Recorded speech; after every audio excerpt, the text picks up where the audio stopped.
12th stanza, Matthew कहते हैं but we are pressed by heavy laws, जो हम इंसान हैं, ह्यूमंस, हम बर्डन, हम पे बोझ लदा हुआ है हैवी लॉज का, जो सांसारिक नियम है, कायदे कानून है, हैवी लॉज सांसारिक नियम कायदे कानून है, उनका हम पर बोझ पड़ा हुआ है। एंड ऑफन, और कभी कभार, ग्लैड, ग्लैड मीन्स होता है खुश, no more, glad no more, और हम खुश नहीं होते, हम खुश नहीं होते।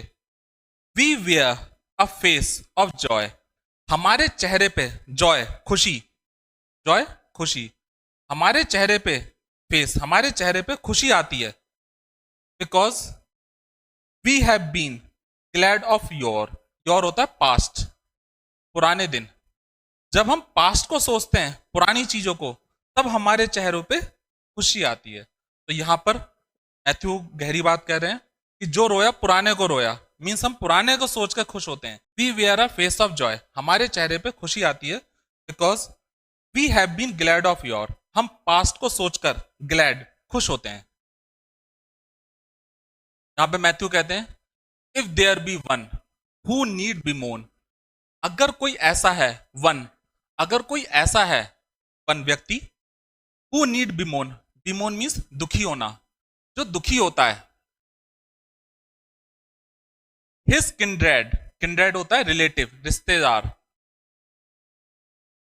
लेड इन अर्थ, उसके रिश्तेदार किंड्रेड की डेथ हो गई है। अब डेथ का जिक्र हमें कैसे पता लग रहा है, लेड इन अर्थ, अर्थ में लेटा हुआ है, मीन्स उसकी डेथ हो गई है और उसे दफना दिया गया, लेड इन अर्थ। तो यहां पे मैथ्यू कहते हैं अगर कोई ऐसा व्यक्ति, इफ देयर बी वन, कोई ऐसा व्यक्ति है, हु नीड बी मोन, जिसे जरूरत पड़ती है दुखी होने की, हिज किंड्रेड, उसका रिश्तेदार, लेड इन अर्थ, खत्म हो गया है। द हाउस होल्ड हार्ट्स, उसका जो प्रिय था, घर जैसा प्रिय था, दैट वर हिज ओन, जो उसका अपना था, उसकी मृत्यु पे ये व्यक्ति दुखी होता है। It is the man of mirth, तो ये जो व्यक्ति दुखी हो रहा है, ये भी एक जिंदा दिल व्यक्ति है, एक खुश व्यक्ति है, हैप्पी व्यक्ति है, एक जिंदा दिल व्यक्ति है। तो अगर कोई व्यक्ति अपने प्रिय रिलेटिव की डेथ पर दुखी है, तो वो व्यक्ति भी मैन ऑफ मर्थ है। अब वो कैसे, वो व्यक्ति चाहता है कि काश ये व्यक्ति जिसकी डेथ हुई है वो जिंदा होता। तो यहां पे एक डीप मीनिंग है। स्टैंजा 14, मैथ्यू कहते हैं my days my friend are almost gone. यहां पे एमसीक्यू में मैंने क्वेश्चन भी रखा है, इस स्टैंजा से ध्यान रखिएगा, क्वेश्चन पूछूंगा मैं आपसे। यहां पे मैथ्यू कहते हैं माई फ्रेंड का है विलियम वर्ड्सवर्थ को, मेरे मित्र, माई डेज, मेरे जो दिन है, आर ऑलमोस्ट गॉन, वो लगभग खत्म हो गए, मैं बूढ़ा हो चुका हूं, मेरे दिन लगभग खत्म हो गए। My life has been approved, Matthew कहते हैं मेरी लाइफ को पसंद किया गया है, अप्रूव्ड किया गया है, इस तरह से मैंने अपनी लाइफ को जिया है, उसे पसंद किया गया है। My life has been approved and many love me, और कई लोग हैं जो मुझे प्रेम करते हैं, लव मी, कई लोग हैं जो मुझे प्रेम करते हैं। बट, लेकिन, बाय नन, लेकिन किसी के द्वारा नहीं। ये मीनिंग कंप्लीट होता है नेक्स्ट लाइन से, आई एम इनफ बिलव्ड, मुझे बहुत ज्यादा, बिलव्ड, मुझे प्रेम कई लोगों ने किया, लेकिन किसी के द्वारा बहुत ज्यादा प्रेम नहीं किया गया, मतलब सब लोग खत्म हो चुके हैं। यहाँ पे मैथ्यू अपने बारे में बतला रहा है इनडायरेक्टली कि कई लोग मुझे पसंद करते हैं, लव करते हैं, बट बाय नन, लेकिन कई लोग जो हैं वो मुझे बहुत ज्यादा प्रेम नहीं करते। आपको मीनिंग अगले स्टैंजा में क्लियर हो जाएगा।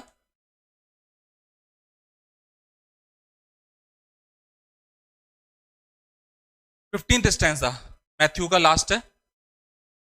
Now both himself and me have wrongs, the man who thus complains. यहां पे मैथ्यू जो कह रहे हैं विलियम वर्ड्सवर्थ से, इस लाइन से हम स्टडी करेंगे। The man who thus complains, व्यक्ति जो शिकायत करता है कि मुझे किसी के द्वारा प्रेम नहीं किया गया, यहां पे पिछले जो स्टैंजा है उसका मीनिंग हमें जोड़ना है।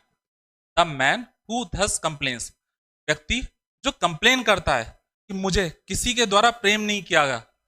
नाउ बोथ हिमसेल्फ, वो हिमसेल्फ स्वयं के प्रति और मेरे प्रति भी गलत है।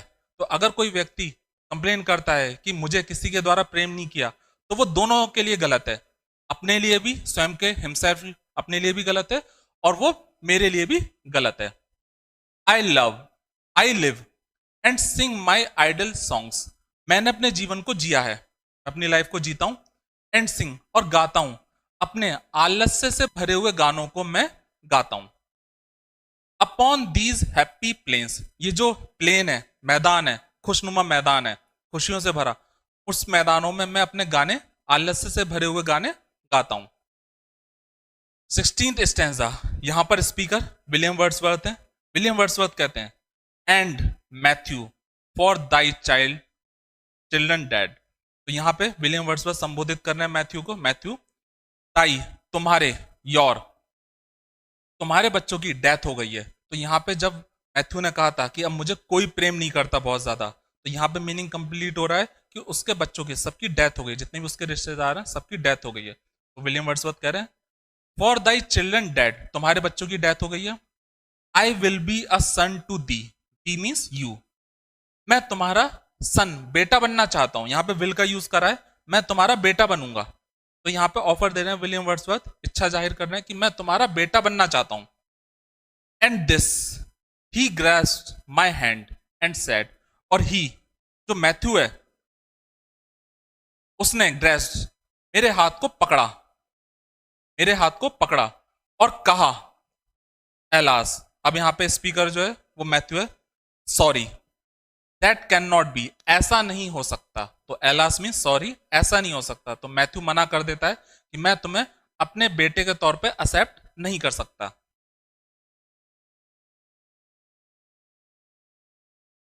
17th stanza, we rose up from the favourite fountain side, हम दोनों उठे, फाउंटेन जो फव्वारा था उसके किनारे से उठे। तो फव्वारे के किनारे लेटे हुए थे, तो हम दोनों फव्वारे के किनारे से उठे।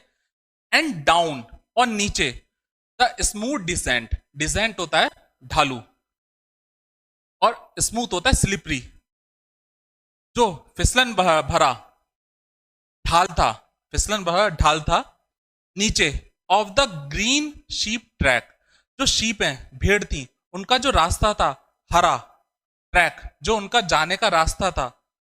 वी ग्लाइड, हम नीचे उतरे। अब उतरने के लिए यहां पे पोएट ने कौन से वर्ड यूज करे हैं, ग्लाइड, ग्लाइड मीन्स है यहां पे कम, और नीचे आने के लिए यूज करा है डाउन। तो यहां पे कम डाउन को किस तरह यूज करा, डाउन इधर लिखा, ग्लाइड इधर लिखा। अब हम कहेंगे ये क्यों लिखा हुआ है, क्योंकि यहां पर जो पोएट है वो राइम स्कीम को फॉलो कर रहा है। मैंने आपको बताया नहीं था इसकी राइम स्कीम, मैं यहां पे क्लियर करता हूं। ये जो साइड है इसको हम ए माने, और ग्लाइड इसको हम ए मान लें, तो ये हो गया डिसेंट और वेंट, ये हो गया बी। तो इस राइम स्कीम को फॉलो करना है विलियम वर्ड्सवर्थ को। इस राइम स्कीम को फॉलो करने के लिए ग्लाइड का यूज इधर ना करके यहां पे यूज करा है, तो यहां पे राइम स्कीम फॉलो हो रही है। तो कई बार पोयम में हमें मीनिंग क्लियर होने में दिक्कत होती है। लास्ट स्टैंजा है 18, यहां पे एंड एयर और बिफोर, पहले, वी केम टू लेनार्ड्स रॉक, ये हिल पर एक चोटी का नाम है। विलियम वर्ड्सवर्थ बतला रहे हैं कि जो हिल की चोटी थी लेनार्ड्स रॉक, उस पर हम आए।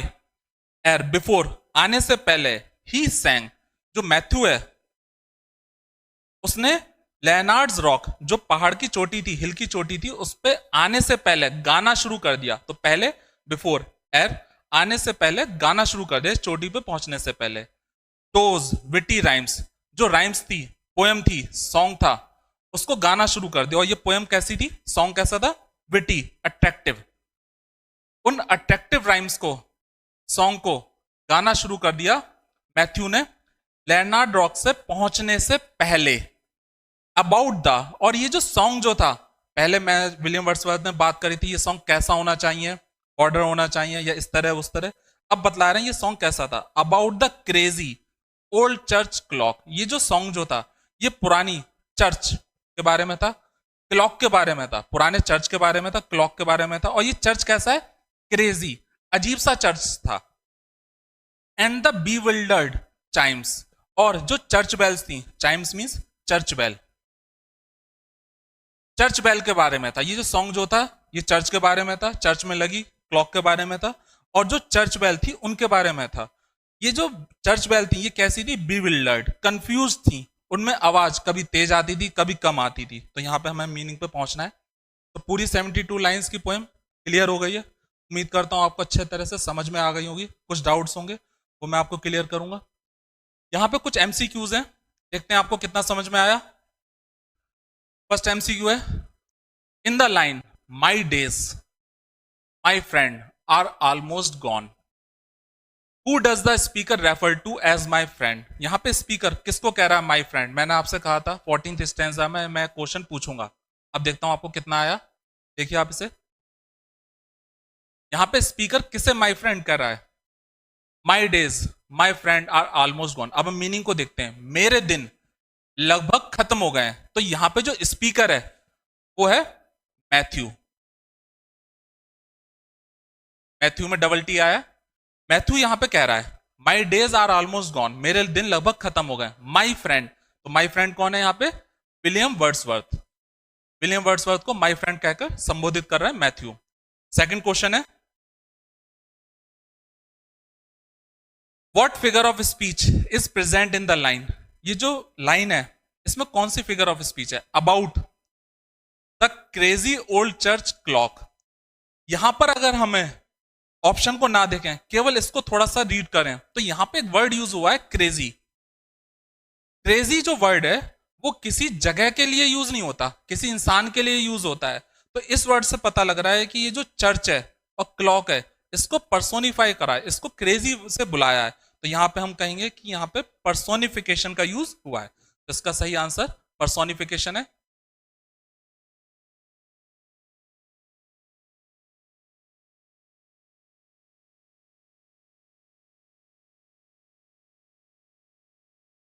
Third, what does the speaker suggest they do to match the pleasant tune of the water। जो पानी बह रहा था उसकी आवाज आ रही थी, तो उसकी आवाज से मैच करता हुआ उन्हें क्या करना चाहिए। ऑप्शन है हमारे पास में, recite an old border song, क्या हमें ओल्ड बॉर्डर सॉन्ग गाना चाहिए, सिंग अ कैची पॉप सॉन्ग, यहां तो कोई मतलब ही नहीं है, पॉप सॉन्ग की बात नहीं है तो ये तो है ही नहीं। सी, टेल जोक्स, जोक भी नहीं हुए कोई।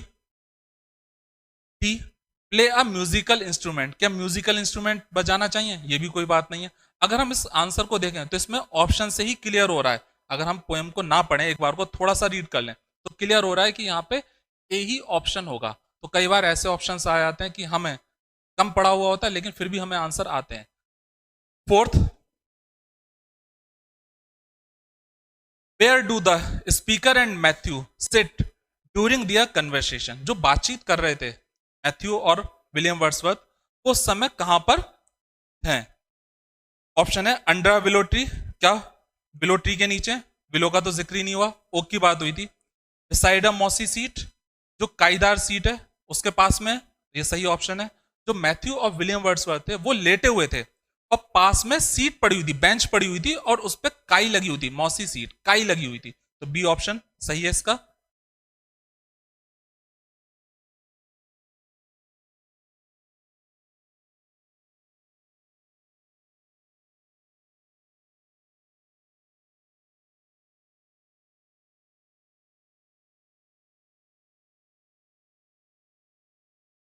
Fifth, how does Matthew describe himself in the pome.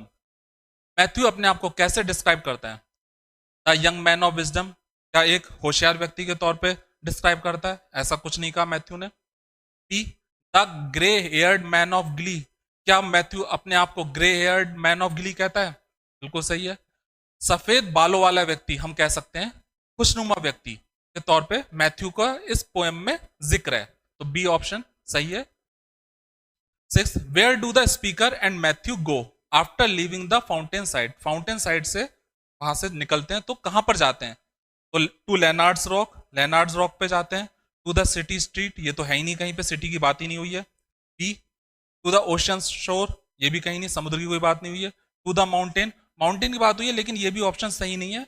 यहाँ पे लास्ट स्टैंजा में जिक्र आया था लेनार्ड्स रॉक, जो हिल था उसकी चोटी का नाम था लेनार्ड्स रॉक, वहां पे दोनों मैथ्यू और विलियम वर्ड्सवर्थ दोनों जाते हैं।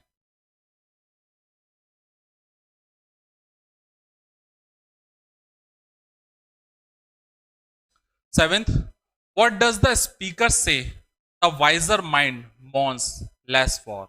स्पीकर यहां पे जो कहता है कि वाइजर माइंड, होशियार व्यक्ति, मॉन्स लेस, कम दुखी होते हैं। होशियार व्यक्ति मॉन्स दुखी होते हैं, लेस कम दुखी होते हैं। जो होशियार व्यक्ति होते हैं, समझदार लोग, वो कम दुखी होते हैं। किस चीज पे होते हैं? डी ऑप्शन से देखें, यूथफुल विगर के बारे में होते हैं, ऐसा कोई जिक्र भी नहीं है पोएम में। द पैसेज ऑफ टाइम, ये भी कोई जिक्र नहीं है टाइम के बारे में सोचकर। चाइल्डहुड मेमोरीज का भी कोई ऐसा जिक्र नहीं है। यहां पे बात हुई है व्हाट एज टेक्स अवे, जो बीत गया है उसके बारे में कम दुखी होते हैं। The wiser mind mourns less for what age takes away, तो ए सही है। जो होशियार समझदार लोग हैं, जो बीत गया है उस पर कम दुखी होते हैं। लास्ट है 8, why does the man of mirth need to be mourn. Man of mirth से मतलब है, अर्थ होता है हैप्पी, जो जिंदा दिल व्यक्ति है, खुशनुमा व्यक्ति है, खुश रहने वाला व्यक्ति, वो कब दुखी होता है? बिमोन, कब दुखी होता है?